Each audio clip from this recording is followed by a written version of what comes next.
All right, welcome to Delivered.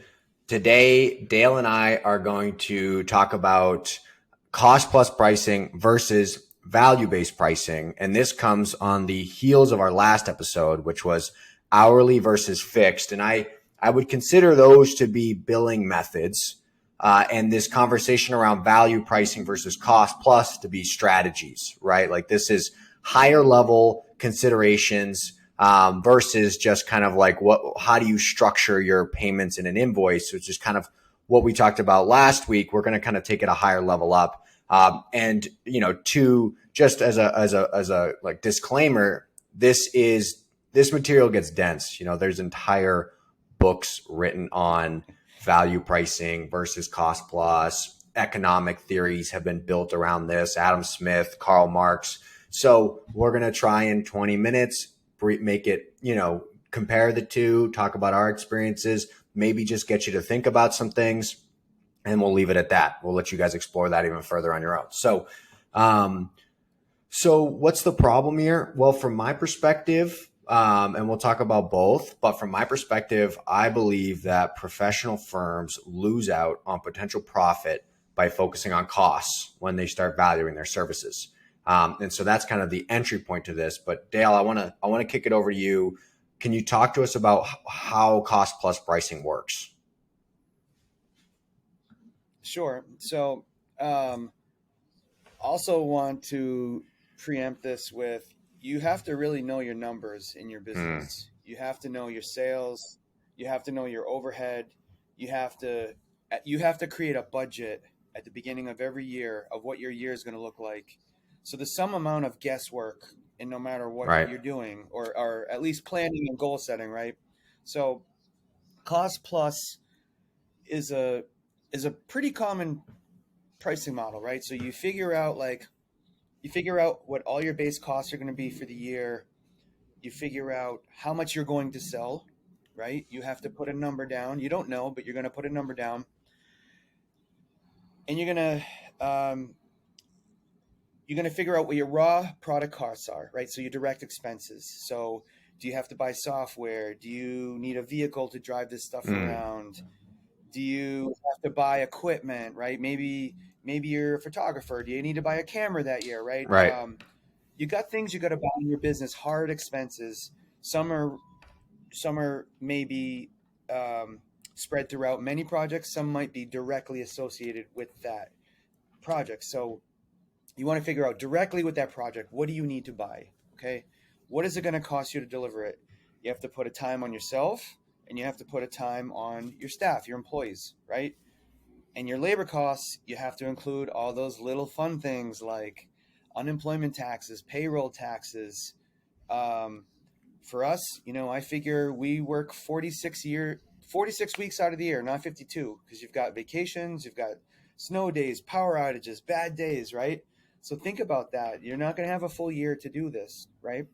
Do they get bonus structures, right? You have a bonus structure for your staff. And then you've got overhead, right? What does it cost? Like insurance and these other big things. And then you've got profit. So you take all that stuff and you wrap it up and then you mark it up an X percentage that you need to have your company be profitable, right? So, and that's a whole other hour in itself, right? What are some pros? Well, when you use this method, right, you've got to, there might be some pros and value really similar, but for this method, you have a goal, you've got sales goals for the year, right? And you've got expense goals for the year. You've got something you can track month to month, quarter to quarter, maybe even year over year, right? You're ensuring that your minimum expenses and your profit are being met. If you're doing this the right way, okay? You still, like I said, you still have to set a tangible budget. And with any modern accounting software, you can track and measure your progress to make sure you're actually making what you need to make. All right. So what's the con to this? This sounds like a lot of great things, right? The cons are, did you hear me use the word minimum, right? We're making the minimum to get by. And when has the minimum ever, when's the minimum ever been enough of a standard for us, right? We're like crazy entrepreneurs. We want to push, push, push. When you're doing cost plus, unless you're buffering in a ton of stuff, you're kind of just hobbling by, Right. right? Cost plus, another downside to cost plus is, my opinion is if you're taking on a project that has a lot of liability, exposure, legal exposure, nights and weekends, like this is going to interrupt your life. Cost plus is not going to cut it because you're adding way more value than you're getting out of it, right? Who wants the pressure? I don't know about you. I don't want to take advantage of anyone. I want to be paid fairly, and our clients want to be charged and they want to pay fairly. No one wants to put tons of pressure on someone for a little advantage on the end, because the service, the company that's delivering that service, they're not going to want to continue it. They're not going to want to continue to make the minimum and have all this liability and exposure. It's just not feasible. Interesting. Okay. And so for cost plus pricing, are you saying that it does require a good amount of upfront work, like you said, to put together a budget? I mean, I know that's hard, right? For like even a month or, or a quarter, trying to get a sense of what are my expenses, if I'm considering time, labor, if I'm considering, like you said, raw materials or tools, and then, figuring all that out, keeping that consistent, and then thinking about, sales as well, because obviously, you're taking your costs. Not one sale is going to absorb all of the costs that you have over the course of a month. You're assuming you're going to have X number of sales to divide those costs up over the course of a quarter or a year, and you're baking in some cost into each sale. But then you need to have a pretty good projection of your sales numbers, right? I mean, that's a challenge. I mean, from one professional firm, owner and operator to another, it's like that's a tough thing to do, is to have those numbers and for those numbers to be accurate. No? Absolutely, it's a crapshoot. So, no, I mean, like, okay, let's say you're a photographer, right? And you buy your expenses for the year are $10,000, and you want to make $5,000 profit. That's 15,000. Well, if you say, well, I can do 7 photo shoots a year, 15 divided by 7, that's what your cost Right. should be. That's your cost plus, right? Right. And then you want to add a little bit. Pretty easy to do, but again, you got to make sure in any of these models, you got to make sure you get your 7 shoots, Right. and you got to make sure you don't spend more than 10 grand. Like, you can't in June decide, oh, there's this cool new camera out, I'm going to go spend 10 grand. And now you're going to be behind for the year unless you deliver Right. more, right? So you got to think about that up front. You should be thinking about it anyways. I'd say one other benefit of cost plus is, you'll understand this maybe in a minute, is if the perceived value is lower than what it costs to deliver the service, you still have to make your minimums to stay in business. So just because someone values something at $1 doesn't mean you should sell it for $1 if it's going to cost you $2 to deliver it. You got to charge $2, and if they do it, they do it, and if they don't, they don't. Right. That does. And a good customer will. That does make sense, right? If you by establishing your floor for costs, you kind of avoid making room for people who can't meet that minimum. I think that's a good point. I think, like you said, the other interesting downside that you mentioned is, yeah, you're putting a cap to your potential profitability, right? If you say, I'm going to take my costs, I'm going to add 10%. And that's the price for this service that I offer. You are locking in 10% as your profitability, and very unlikely you're very unlikely to make more. And then the other thing is, you don't have an incentive necessarily to to reduce your costs, because you've kind of already committed to a cost plus approach, and so you would have to therefore lower your prices if you are able to reduce your costs. You'd have to overall lower your prices because you've already said, I'm taking X plus 10%. It's like, well, suddenly there's a new option you can use to lower your costs, but you've already kind of baked in that into your pricing. So it doesn't necessarily incentivize innovation, in my opinion, because you're still committed to you have a certain overhead, and that's your pricing. So the flip side of that is value pricing. And in my opinion, if cost plus pricing is, step one, I think value pricing is step two. I think value pricing is like it is the more challenging and the higher level way to price things, but I think there's more upside. And like I said at the intro, I think it leaves you open to greater profitability.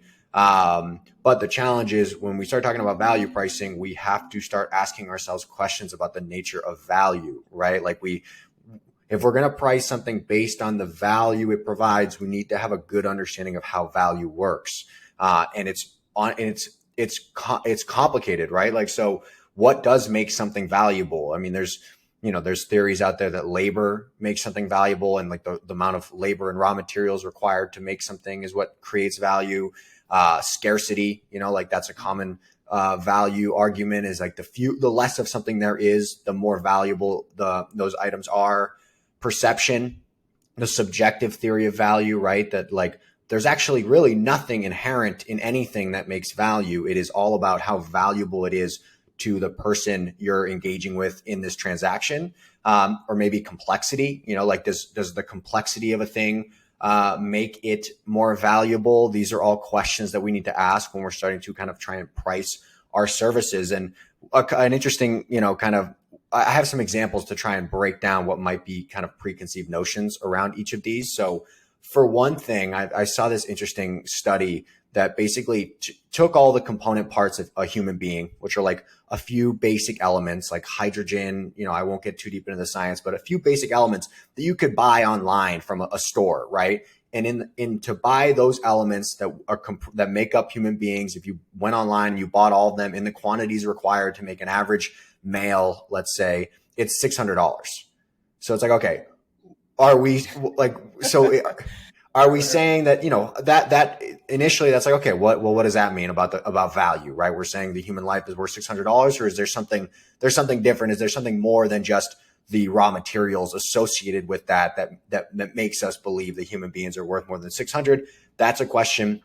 The other kind of experiment is a classic one, is the diamond water paradox, which was kind of coined by Adam Smith, who basically asks the question, why is water so much cheaper than diamonds, even though obviously water is essential to the functioning of human life, whereas diamonds are not. Diamonds are not very useful in any way. And so that makes you wonder, okay, there's a couple things going on there. Why do some t-shirts, for example, a simple white t-shirt, I looked online today, 100% cotton, compared to another t-shirt that's 100% cotton, why do some cost $115, right? Like why do some things, why do some luxury brands have such price discrepancies, right? Like it's not the amount of work involved. It's the same t-shirt. They probably manufactured it in the same exact place. They slapped a different logo on it, and now it's worth, 3 times as much. It's like, okay, well, that's not the work involved that creates it, or the complexity. It's the same level of complexity that creates that value. And like, so then you start to ask, okay, well, what does make something valuable? And that's when you kind of really land on the idea of the subjective theory of value, which is value is all about the context between the people exchanging a good or a service. So what this thing might be way more valuable to me than it is to you, Dale, because of what I have going on and how I perceive that thing specifically. And so what that allows us to do from a value pricing perspective is to charge at the highest level of what their perceived value is for that service. So the same thing that I do for you, let's say it's a website, and let's say you're building a website for fun. You're a hobbyist. You want to blog, right? So to you, it's like, well, I don't really need a website. I don't see much ROI in it. I'm doing it for fun. It's like, okay, I can build, we can build you a basic website for $1,000, right? versus someone who comes to me, and we've had this before where someone's like, look, I'm looking to sell resources online. This is going to hopefully be my retirement. I'm planning on, I'd like to transition to, use this as income so that I can step away from my day job and I can retire. It might be the same amount of pixels on a page or the same number of pages, involved, but there's no way that those things have equal value, right? To the hobbyist or to the person who's hoping to build a nest egg off of this thing. And they shouldn't spend the same amount of on it, right? Like you should spend more on something that you think is more valuable, because that's how our system should work. You should spend more. At the end of the day, that's you sacrificing for something that you believe to be more valuable. So I guess I'll kick it over to you, Dale, and see, are you able to poke holes in that? Do you see any issues with the value pricing approach? And I guess if you put yourself in the client's seat, what are your main objectives with the idea of a moving target when it comes to the cost of things based on a client's profile? Yeah. So honestly, my opinion is there's a blend of the two. You have to set a budget for the year. You have to have some sales goals. Right. You have to be disciplined about that. You have to be disciplined about your overhead, your labor. You have to know your numbers, right? My buddy Joey K. Shout out to Joey K again. Tells me this to this day. Shout out to Joey K. Know your numbers, and that's what we learn in business school. Know your numbers. Know your numbers. Know your numbers. They have to be right. I would most definitely add money to a project if it was for someone who wanted to retire. You know why? Because the hobbyist isn't going to care as much. Right. There's value there. Okay, so there's, even in value-based pricing, I'm going to call it pain. Can I say the ASS word? Pain in the butt pricing. If they're like excessively calling you and they want to meet every day versus they're a little bit, they're completely disorganized and, hey, use this, no, use this, no, use this. Price has to go up. Right? Why? It's the same project, but it's not the perceived value. It's also the perceived. I think there's a level of how I'm perceiving the value right here. Just sure. So, but I would agree, and the person who's relying on this, like, we're doing marketing for companies. They could go out of business if we don't do this right. That's a lot of stress, and I don't want to be in that position unless I know I have the resources to do a great job, right? And when you're planning for the minimum, like you said, there's no innovation. Right. When you plan for the minimum, I think a lot of times you kind of deliver for the minimum. Right. And that's not a great place to be for a service-based business. Right. And I think you bring up a good point. Like where does cost come into play when you're value pricing, right? Like if we're just saying every time someone comes to me, I'm trying to suss out how much this is worth to them. How much is the maximum they're willing to pay for this? And then I base my pricing on that. Like, how does cost come into play here? I think for me, it's kind of a litmus test, right? So if I, someone approaches me for something and the maximum value that they are willing to spend on that thing is less than what it costs me or my team to produce, then to me, it's not something I want to do. It's not a service I want to provide. And this is something that we've kind of struggled with as of late, as we kind of transitioned, as we've been trying to transition our firm into more, deeper value services for a smaller client base. Is we still get clients who ask us, hey, can you update this? Can you change that? Can you do this little thing on a website, for example? And, we now have an updated pricing for those things. We have a minimum that we'll charge. We'll charge $115, whatever the request is, at a minimum, if you want to, even if it's like change 2 characters on my footer. And there's reasons for that, like we're trying to discourage small work, small, tiny tasks, because it fragments our attention and it creates, an administrative, those emails have to come in, they have to go somewhere, they have to be responded to. Like there's a whole thing there. But even for just a 2-character change on a website, there's a minimum. And obviously a lot of our clients are like, that doesn't make sense to me. I don't value it that much. And that is the system we're trying to build, right? Because now they're like, okay, well, here's a training guide if you'd like to do it yourself, right? So now we're now creating an incentive. Okay, here's and if this isn't if you don't have more valuable work in your eyes to give us, we might not be a good partner for you. You might want to consider a new partner because we're selecting the work we want to do by disincentivizing people from sending us smaller, lower value tasks. And so, to me, if the cost of executing is higher than the perceived value in the eyes of the client, then it's not the right game for us to play in. We need to be playing in a different game, or it's the wrong client, and then that's tough. If a client doesn't perceive the value the way, sufficiently, I think you have some opportunity to educate them, like here. And typically the value to a person comes down to increasing revenue, reducing cost, or increasing like safety and sense of security.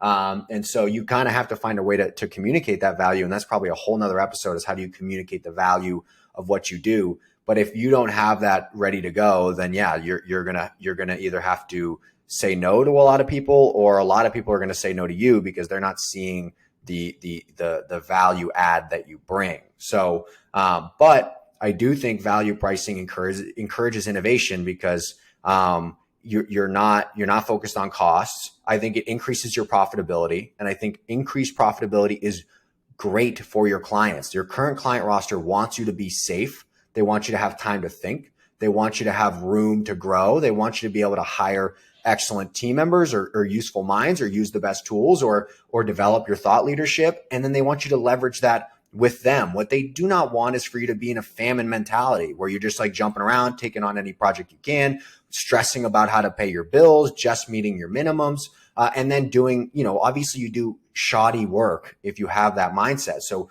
your profitability, your ability to generate profit is, directly beneficial to the people you're providing services for, in my opinion. I don't know. Does that check out, Dale? Yeah, the other thing is there are some people out there who don't care if you're paying your bills, right? Right. They just want to get by with the cheapest project, cheapest service they can. And most people value a service because they value human life. Going back to your original, right?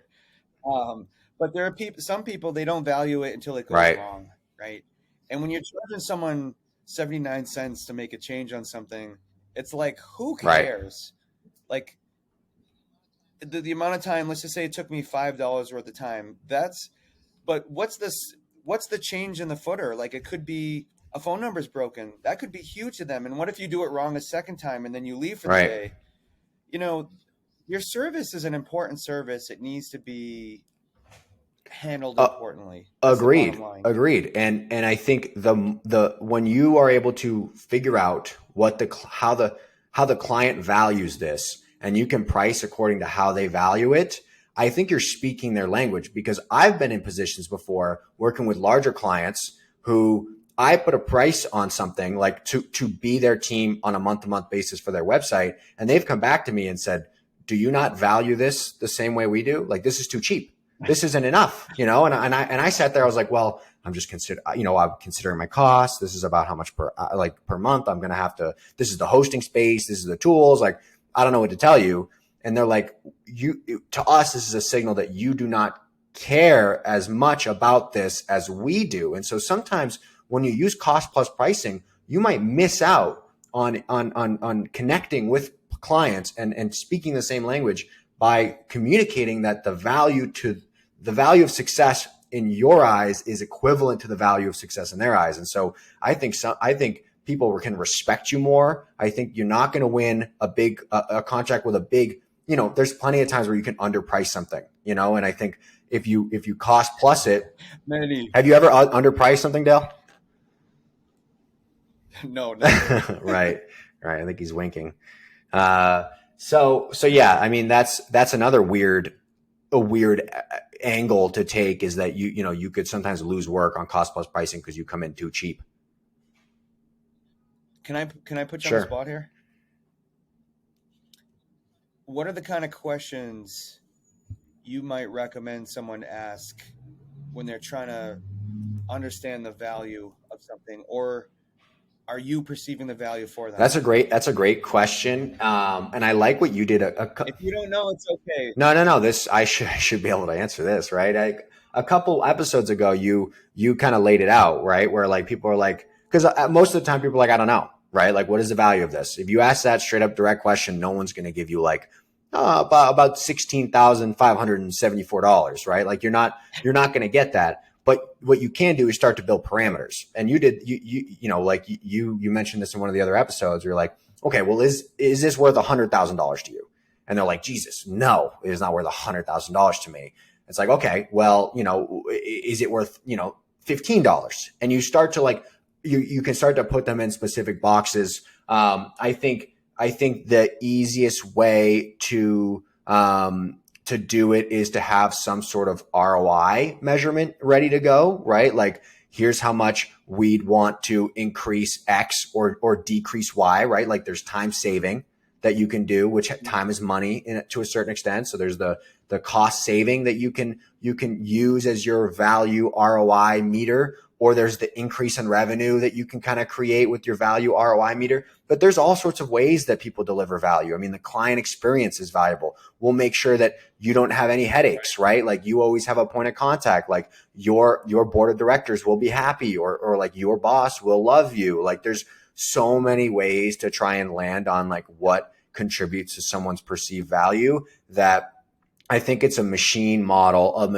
like we've talked about, the machine learning model that you need to feed over time by starting to get, to have these conversations with clients. You're like, okay, this person's definitely, this is the biggest trigger for this person, and that's how much that's worth. And I think you need to feed that over time, but it is challenging. That's why people typically do hourly billing, which is typically a cost plus approach, or they'll do fixed costs, but still the cost plus approach. But now moving from, fixed cost and value-based pricing is when you're really forced to start asking yourself questions about what is the value of what I do, right? That's deep, man. I don't even know if I answered that. Friday afternoon. Yeah, I'll tell you. This is the stuff we want to tackle. I'll tell you. I'll leave you guys off with like one other, and we talked about this a little bit in our prep session because we do actually prepare for this, people. I was talking about a psychic medium I know who charges $250 an hour, and it's like obviously that brings into all sorts of questions around economics and labor and theories of value, right? It's like, okay, well. And she's successful. So there's a market for it. And so there's people who are willing to exchange that capital for the value that she's providing. And then you put yourself in the position of one of her clients. And if you believe that this person is connecting you with someone that you've lost, that you love in the other world, a psychic medium, would you pay $250 for it, right? Per hour. It's like for an hour of time with that person. It's like no brainer, right? So it's like, there's another example of where value breaks down. I think it's also dependent on your income level. If you're making $100,000, $200,000 a year, paying $250 is maybe what I'm trying to say is money is less valuable than to someone who's in college, right? Or starting out in their career, or changing careers or whatever it may be. That could be a lot of money to them. They could be like, maybe next month. Whereas, an established person would be like, no brainer. Right. Well, I also mentioned it depends on who she's going to connect you to. Right. You did say that. It might be someone that you don't want to talk to. Right. Yeah. And no ex-wives.